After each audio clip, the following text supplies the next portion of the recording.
Well, as Pastor Chris has already welcomed you this morning, and those of you watching with us online, today we want it to be a celebration.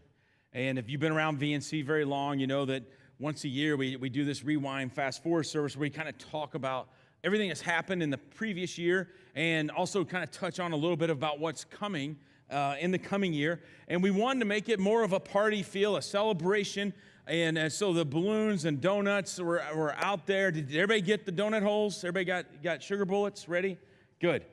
So 3 of you. Wonderful. And yeah, thank you. There you go. I did challenge a couple middle schoolers that they couldn't eat 30. So if they're your middle schoolers, I apologize. If you're watching with us online and you're thinking, man, I should have had donuts, if you go to Hensley's today or this week, Gene Tanner has a tab.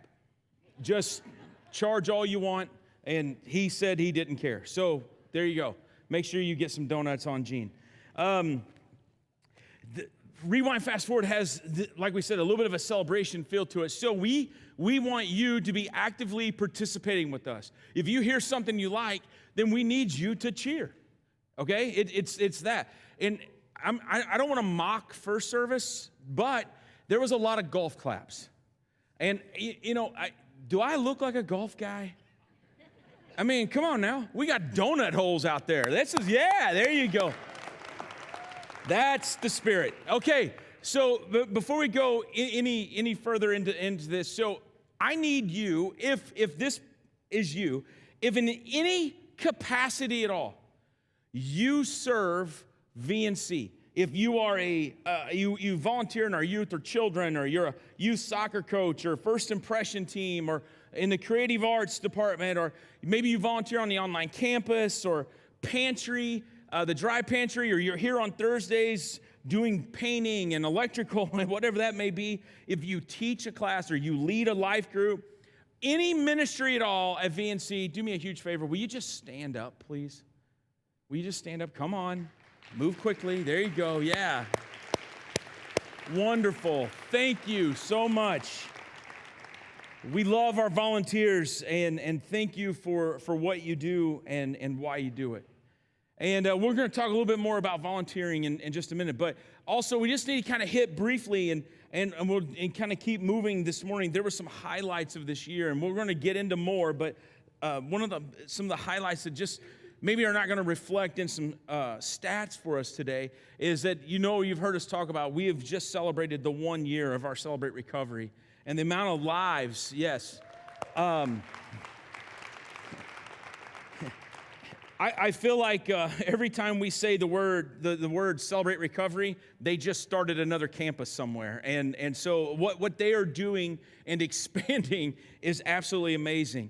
As we continue to develop the online campus with volunteers and people, if you're watching with us online today, we're glad you are here. We appreciate Pastor Aaron and what he is doing, that folks can jump in a room and have a direct contact with a pastor to pray with them, talk with them, chat with them, all those things.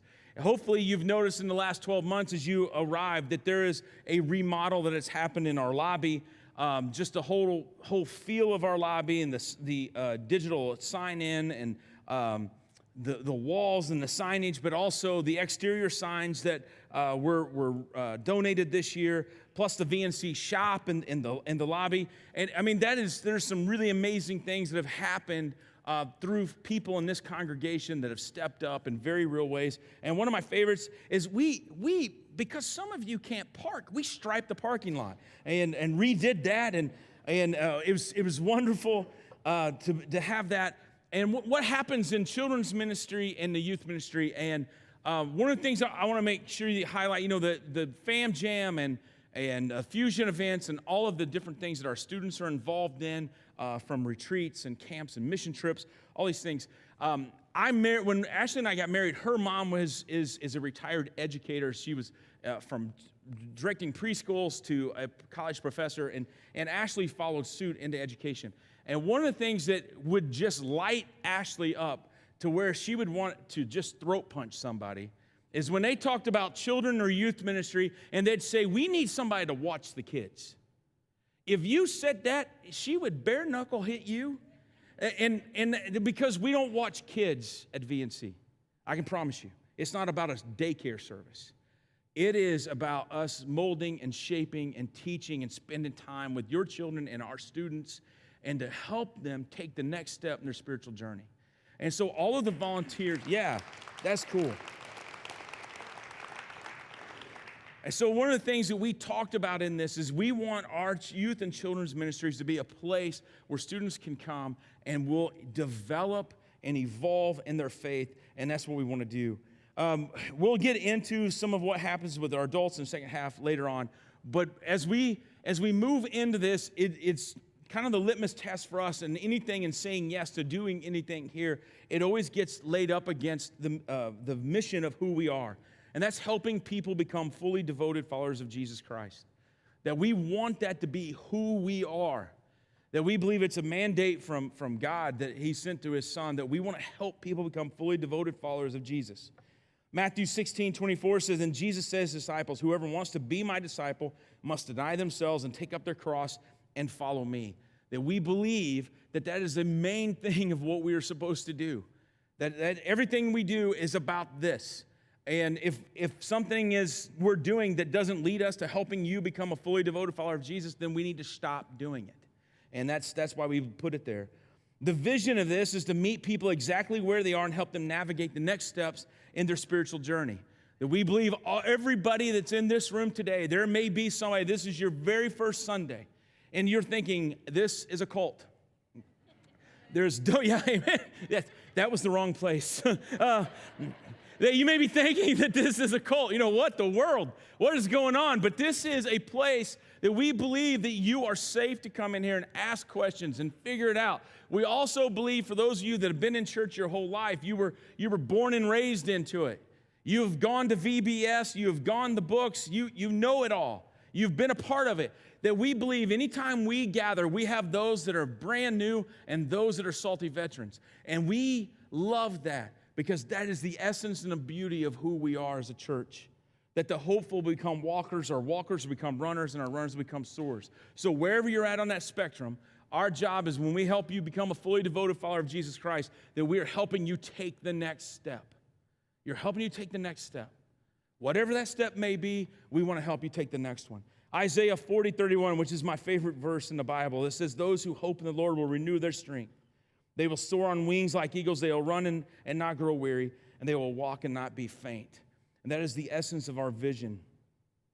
So the core values that we talk about, we share, they're on the signs, they're a part of this, is that we value gathering as a tribe of believers and attending regularly for corporate worship. There's something that can be lost by not gathering together. And we think it's important for us to come together as a tribe. When you are not here, when I'm not here, when you're not here, we are robbing those around us because we need each other. I need you and you need me. And so we gather that, we count that. It's important to us. It's not about the number, it's about your story. It's not about how many did we have this day. It's about knowing how many were here, because when you and I are together, we have a story to share, and it is of value. So you can see the numbers that you were handed in a card when you came in, that we were more of us, a few more of us in 2019 than 18, but it's a core value for us. It's important for us to gather. The second core value is we value living our lives in small group environments that stress community with others. That we believe that when we are doing this together, that when we're living, life change happens easier in a small group environment. We call them life groups, and you can see that the number of new life groups formed in 2019 was 14. This is a 76% increase, that we are now up to 259 adults in life groups. That's pretty cool. So, yeah, and I get it, I hear it, and this is not to shame anybody, but if you're not in a group, you are missing out. If you're not in a group, you're missing out. That life change happens, life support happens in there. When things are going awry, it is your group that will circle the wagons around you.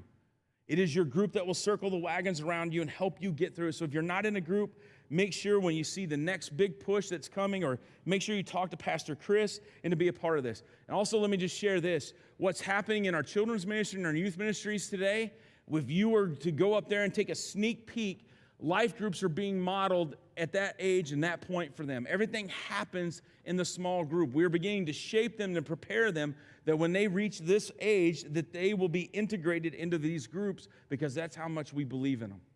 It's not just something we think should happen for you. We think it should happen for everybody. The next core value is we value giving ourselves by serving others. And this is pretty cool that in serving, we had from 2018 to 2019, we increased the number of volunteers at VNC by 44%. Today, as of today, we currently have 476 unique volunteers serving at VNC. Now that's cool. Now, I feel confident there is somebody that just went, oh man, I'm off the hook. That means they don't need me. That would be a false statement. And don't lie in church. So we need you. So we need you because there's more things to do. There's more areas to serve. There are people that need breaks. There are folks that need you to come alongside and jump in. And what I have found in my life is when I'm giving of myself to something greater than myself, then I get more out of it than the people that I'm serving. And so it's an opportunity to serve. And also what you find is the people you're volunteering with, you end up kind of forming a group. There's some power in there. That's where relationships are formed, and it's valuable to what you're doing. And so you get to see this. The next core value is we value living a life full of generosity and giving faithfully. Now, so I want to show you these numbers as we look at, and I know that we try not to talk about money a whole lot, but we want to make sure you understand this in generosity. In 2019, for all monies collected, and when we talk about that, there are three main areas that we collect resources that come in. There's tithe and offering, there's the side-by-side or our building campaign, and missions. For all purposes in 2019, we raised a little over $2.7 million, and that's a significant amount of money. I agree. Out of that $2.7 million, we spent just under $1.1 million into the principal of our building payment. Now that is staggering, right? Yeah, that is very cool. So it dropped a principal of a little over $5 million down to right at $4 million that we owe on this, and that is a wonderful thing. Now, I believe facts are friendly, and so I need to share this with you to make sure that we're all on the same page. And as of right now, our side-by-side that we'll collect in March, and some people have already sent it in, but right now, we are about, if we said today was March, the pledges we have are about $275,000 short. So as we continue to go forward and we're able to put money on principle, if that 275 doesn't get made up in that side-by-side, that means it's got to come out of operations. And that's some significant changes that change the way we do things here at VNC. That means we're going to have to sell you the donuts, okay? So that's what that means. So we want to move in that direction, but we want to make you aware of where we're at. One of my favorite stories is one of our middle schoolers, and for years now, he comes up to me with his side-by-side envelope, and they have gotten healthier every year. But Grant Anderson's a middle schooler here at VNC, and every year he comes to me with his envelope. There's a picture of me and Grant. He brings me his money. I have no idea what was in there, but Grant every year has done this. And talking to his mom before service, I was like, hey, how long? And we're trying to figure it out. And he gets this money through yard work, chores, whatever needs to be done. And he just does this. And so I wanted you to see this is not about amounts. It isn't. It's never about amounts.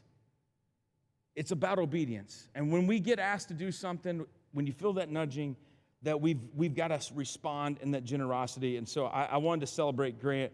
And plus, with that red hair, his face will turn really bright and red. If you clap for Grant, he's going to turn red. So yeah, thank you. So the next core value is we value the power of personal invitation to help others with the next step in their spiritual journey. And we talk about this invitation as kind of a twofold thing. One is the invitation. We want to live a life where we're inviting others to attend VNC with us. But it's also inviting people into the story of God, inviting them into this spiritual journey. And so some of the numbers that you will see that we had, there were some services we put on and activities we put on that we said, this is a great opportunity for somebody that doesn't know Jesus, has no church history, bring them. From Michael Jr. to the Fam Jam or other fusion events, there's been services we said, this is a great opportunity. Also, if you'll remember back until the right before Advent in the month of November, we went around, we canvassed with about 75 VNCers. We went around to a little over 1,200 homes in our neighborhood and put the door hangers on, inviting them to the Advent services and what's taking place. We also asked you, if you've got friends, neighbors, here's the stacks. Take them, give them. We're going to give away some at the coffee shop for them. We want them to be here. All of the 1,700 boxes that were handed out at 500 turkeys, there was an invitation inviting people to come back here and join us. Now, in 19, this is good, but in 20, we're going to do more. Just go ahead and mark your calendars now on Palm Sunday, April 5th. April 5th, Palm Sunday, after that service, we're going to go around to the doors and hit our neighborhood again, praying as we walk, putting the door hangers on their door and inviting others to join us on Easter Sunday to be here with us and through the next few weeks as we start a new series on Easter Sunday as well. So the invitation that we value the power of a personal invitation to help others the next step on their spiritual journey. We value a holiness lifestyle that's honoring to God. That you'll see on your handout that there was the number of people baptized in 2019 was 13. We also brought in 51 new members to VNC in 2019. Hey, yeah, very cool. So you can see the picture of the latest group that has come in and be a part of that. Can you welcome these new members to VNC? See, one of the things we do, we used to, bring everybody up on stage, and we were getting some feedback that sometimes that's a little challenging for some people. It's unnerving to stand up here and have to recite their favorite Bible verse. So we don't do that anymore. I'm just kidding. We never made them talk. But we'd bring them up and do this. So what we've started doing in this is we actually asked people to just sign this covenant where we talk about this, about who we are as a church, which is what we used to do when we'd bring them up. It was just a verbal thing. But in signing this, it's not to hold over anybody. It's not a legal document. We're not looking to do anything, but it is a commitment. So when somebody says they're joining VNC, they're making a commitment to these core values, that we're going to live our lives together in such a way. So I'm excited about the 51 that have called VNC home this year.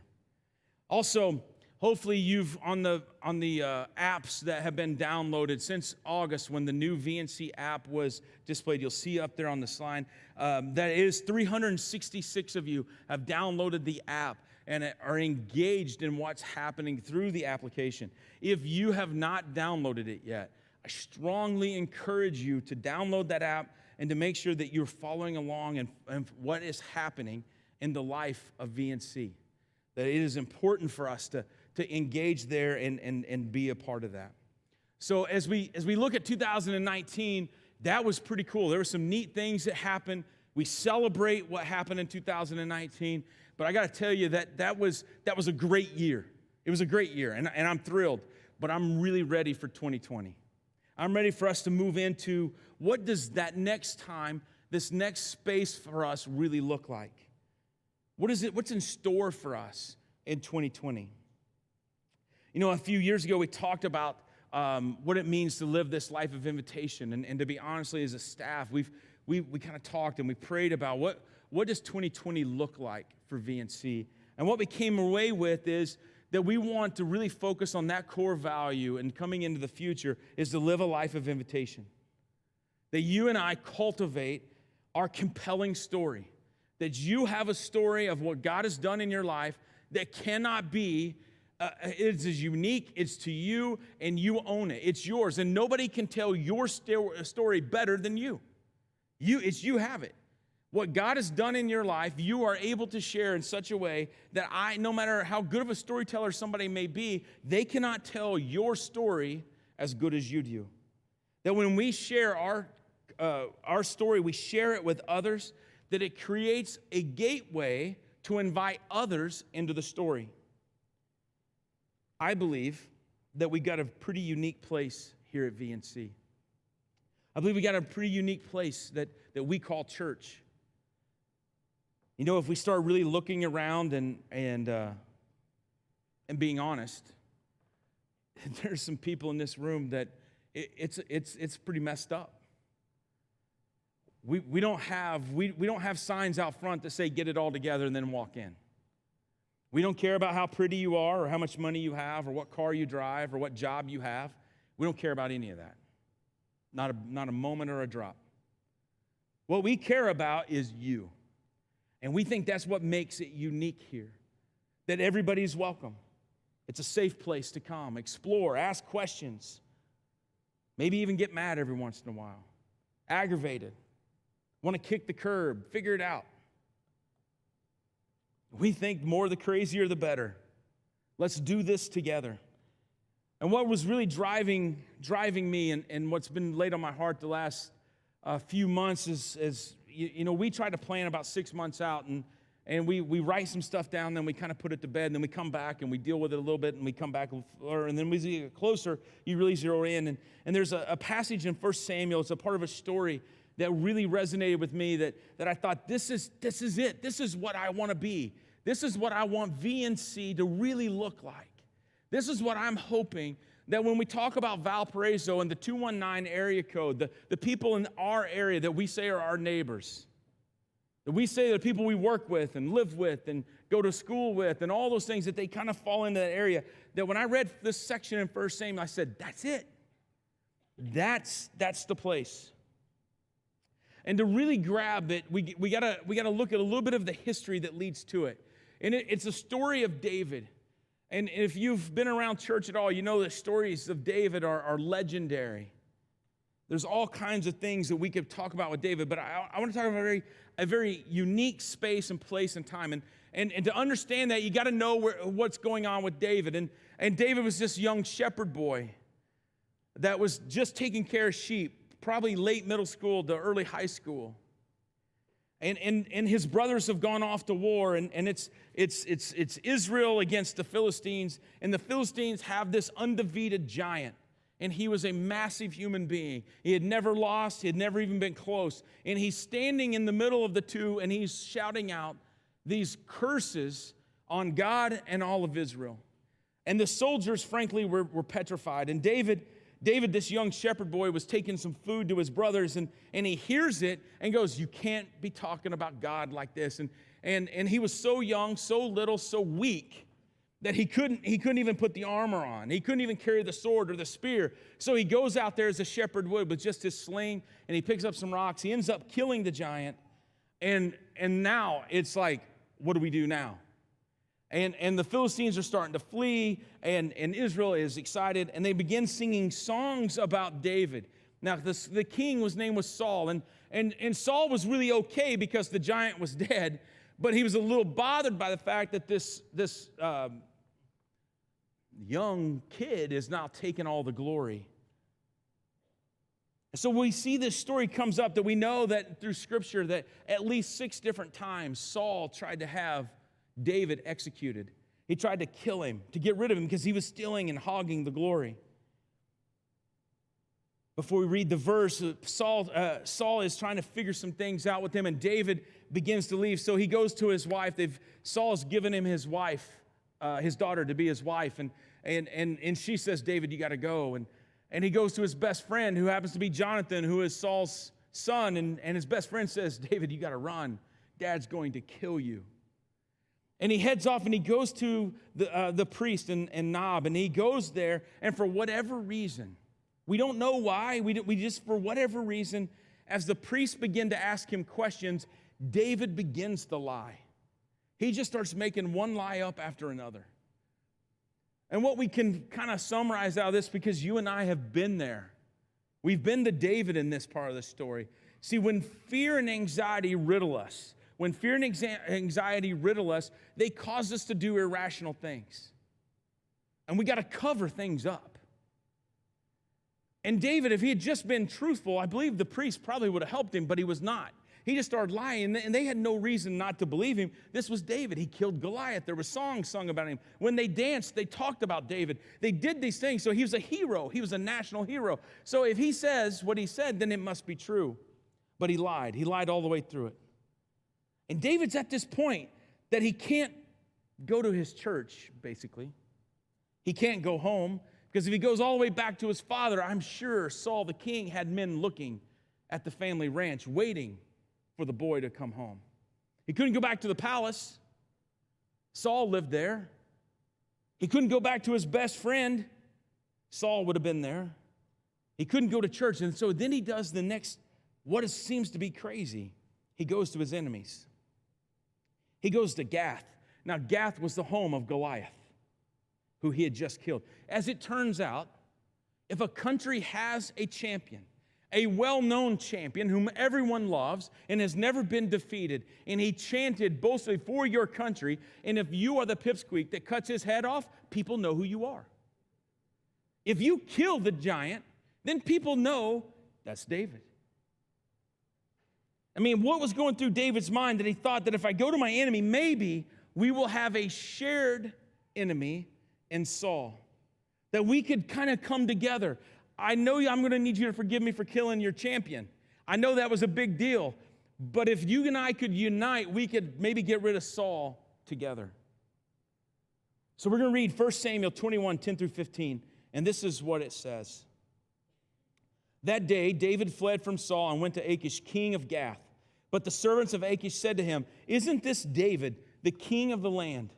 Isn't he the one that they sing about in their dances? Saul has slain his thousands, and David his tens of thousands." David took these words to heart and was very much afraid of Achish, king of Gath. So he pretended to be insane in their presence. And while he was in their hands, he acted like a madman, making marks on the doors of the gate and letting saliva run down his beard. Achish says to his servants, "Look at that man. He's insane. Why bring him to me? Am I so short of madman that you have to bring this fellow here to carry on like this in front of me? Must this man come into my house?" David is completely out of options. Can't go home. He can't go to his church. He can't go back to the palace where he lived. He can't go to his friends. So he goes to his enemies. And because of fear and anxiety has riddled him so much, he realizes they're going to kill me here too. And so he goes to the only place he could go. He heads to the desert, the wilderness. He goes to these caves near the Dead Sea. He goes up into this area that turns out to be a space that has the name of the Cave of Adullam. Now, maybe he's just going there because he needs rest. Maybe his mind is racing so fast. Maybe you've been there. Maybe you've been there this week, this month, this year, last year. Maybe you could say it's been my whole life. I have been on the run because everything is turning out to be harder than I ever expected. My life has not turned out the way I thought. The relationships have not turned out the way I thought. Things have been unraveling in my very presence, and I can't go home. I can't go to my wife. I can't go to my best friends. I can't even go to my church. I can't even go to my enemies. So what I want to do is I want to slide into this cave. I want to get into this cave because I need to collect my thoughts. And if I could just be alone for just a minute, if I could just get in here into the darkness and the coolness of this cave, maybe I need to lay on the floor and just be still for just a minute. That's where David is. And it says in 1 Samuel 22, verse 1, it says this: David left Gath and escaped to the cave of Adullam. When his brothers and his father's household heard about it, they went down to him there. And then it says this. This is the line. All those who were in distress or in debt or discontented gathered around him. And he became their commander. About 400 men were with him. Distress, discontent, and in debt. See, he was at the bottom of the barrel. There were no other options. These other people, these around 400 that show up, they didn't know where else to go. They too had tried it on their own. They too had failed either on their own. They tried to work it out. They worked really hard. Life has let them down, maybe by their own choices, maybe by the choices of others. But they had gotten to this point where they had nowhere else to go, and they were caving in, and their walls were cutting off their air. It was cutting off their water, and they didn't know what to do. And they go in this cave. Maybe you know what I'm talking about. When fear and anxiety riddle you so much and your heart begins to beat faster, and you don't think you're going to make it. And you're in the dark and you're just thinking, dear God, what has happened? Now, David has been totally irrational up to this point. From the moment he leaves and he flees to the priest and Nob all the way to Gath and down to this cave, he's been totally irrational. But something takes place in this cave. There's something about it. I don't know at what point. I don't know what happened. I don't know if it was when Dave thought I'm all alone and nobody else knows what it's like. Nobody else knows anything that's going on in my life. I don't know if it's when he was leaning his back against that cave, sitting in the coolness of in the shadows, and all you can see is the light, and all of a sudden men and women start walking in. I don't know if it's at that moment in time David said, I'm not alone. I don't know if it's at that moment in time David goes, wow, other people feel the way I feel. I don't know when it happened. I don't know what it was, but something took place. Something took place in that cave, and we don't get it there in 1 Samuel, but we do get it in the Psalms when David wrote this Psalms 57 out of the cave of Adullam. In verse 1, something takes place. It's different. It goes, have mercy on me, my God. Have mercy on me, for in you I take refuge. See, his home, his palace, his enemies were not refuge. He goes, I will take refuge in the shadow of your wings until the disaster has passed. Until the disaster is past. He knew. It's trouble out there. It's hard. And he talks about his enemies, his fear, his realities in verse 4 and 5. I'm not going to read all of this, but verse 4 and 5 it says, I'm in the midst of lions. I'm forced to dwell among ravenous beasts, men whose teeth are as spears and arrows, whose tongues are sharp as swords. Be exalted, O God, above the heavens. Let your glory be all over the earth. So he's saying that my world is really hard. My reality is there are men out there that want me dead. They act as lions. They act as beasts. They have swords and they have spears. Can you relate to that? Can you relate that maybe you don't have somebody out there with a sword and spear coming after you, but you got others. You got challenges. Life hasn't gone the way we thought. And then he ends Psalms 57 this way. He goes, in verse 9, he goes, I'll praise you, Lord, among the nations. I will sing of you among the peoples, for great is your love, reaching to the heavens. Your faithfulness reaches to the skies. See, this passage wasn't just written for the revelation of David and the 400 to enter the cave. This passage was written for you and I as well.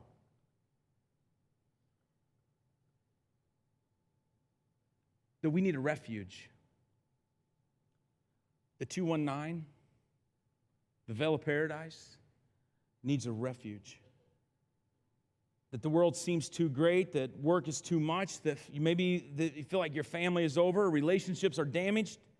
Maybe you feel like physically you're shot. You got nothing left in the tank. Refuge is available.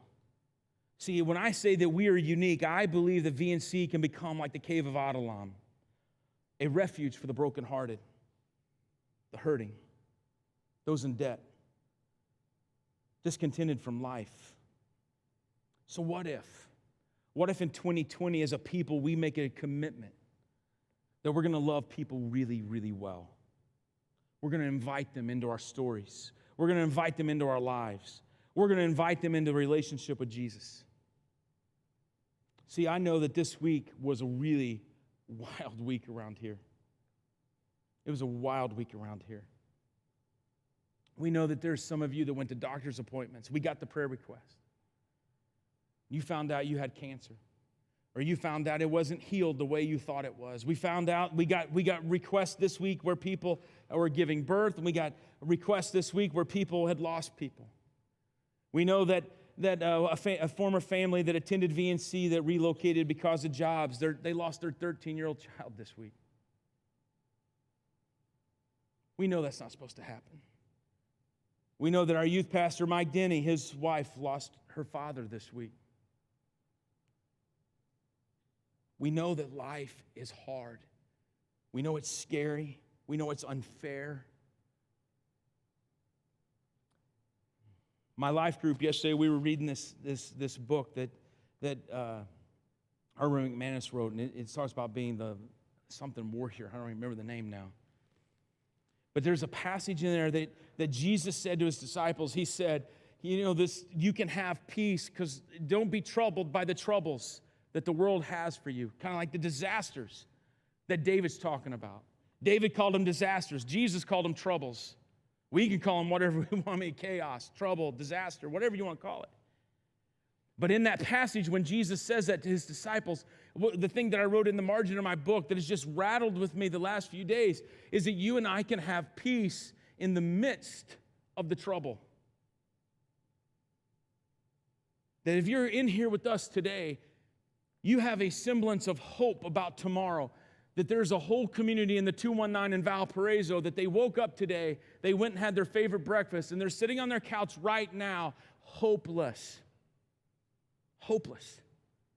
They don't know how tomorrow's going to go. Complete and utter fear and anxiety are riddling their bodies to make worse decisions than they made the day before. And I am asking us to say this is a pretty unique place. We can be the cave of Adullam to a whole community that needs somewhere to be loved well. And understand that just because there's disasters around you and chaos around you doesn't mean you can't have peace. Jesus said, don't let the troubles trouble you. I got this. Don't let the disasters scare you. I got this. As our band makes their way out, we're going to sing this song as a closing today in this glorious day. And let me just read this small insert. It says, I needed rescue. My sin was heavy, but chains break at the weight of your glory. I needed shelter. I was an orphan, but you call me a citizen of heaven. When I was broken, you were my healing. Now your love is the air that I'm breathing. I have a future, and my eyes are open. So as we look to 2020, I want to embrace that we're going to be a community that lives out this life of invitation. That VNC can be that unique place that is the cave of Adullam, inviting all that are in debt, distressed, discontented, to say, I found my home. I found my home. Stand with me. Father God, we thank you so much for the day you've given us. This opportunity we have to worship you, celebrate you, and honor you. Father, I pray that the things that have been spoken, the songs that have been sung, have been holy and pleasing to you, that this time has not just been a waste, but this time has been a time when we gathered information about who you are and what you're doing. And that, Father, we don't try to create momentum, we don't try to do our own thing, but Father, we jump into where you are at work and to love people exactly where they are, that they can take the next step in their spiritual journey, that the hopeful become walkers, the walkers become runners, and the runners become soarers, and that we honor you in this, that we make our church unique, but not by our hands, but by your love, and that our world, our community will know you as a safe place